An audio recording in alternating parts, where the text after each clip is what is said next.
জানো তো এই দিনে আমার ভ্লগ করার একদম কোনো প্ল্যান ছিল না। ডিপার্টমেন্টে গিয়ে টাইম পাসের জন্য র্যান্ডমলি নিজেকে ক্যাপচার করা শুরু করেছিলাম এবং গোটা ভ্লগটাতে তোমরা এটাই দেখতে পাবে, জাস্ট কয়েকটা ক্লিপ নেওয়া আছে। তো বাড়ি ফেরার সময় সাইকেল নিতে গিয়ে আমি একদম কি বলবো, I can explain how predictably disappointed I was at that point. কারণ আমার সাইকেলটা তো লিক হয়ে পড়েই আছে, তার উপর আজ শিক্ষা ভবন মোড়ে সাইকেলের দোকানটাও বসেনি।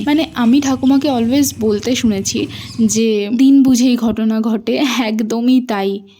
তারপর আমি 1-1.5 ঘন্টা খোঁজার পরে সাইকেলের দোকান পাই, তারপরে বাড়ি ফিরি। ফ্রেশ হয়ে কিছু খাওয়ার জন্য খুব ক্রেভিংস হচ্ছিল, তাই ভাবলাম যে একটা শশা মেখে খাই। আর চপস্টিকটা আমি কিনেছিলাম রামেন খাওয়ার জন্য, কিন্তু লাস্ট 2 মাস থেকে আমি কোনো রকম আনহেলদি কিছু খাই না, তাই মনে স্বাদ মেটাতে এই চপস্টিকটাই ইউজ করে নিলাম আজকে। Again another random clip. আমি আবারও রাত্রেবেলা রান্নার সময়কার কিছু মুহূর্ত ক্যাপচার করেছিলাম, যেটা হচ্ছে আমি চিকেন রান্না করছিলাম রাত্রেবেলা সেই সময়কার। আর এভাবেই শেষ হয় আমার আজকের ভেরি টায়ারিং ডে।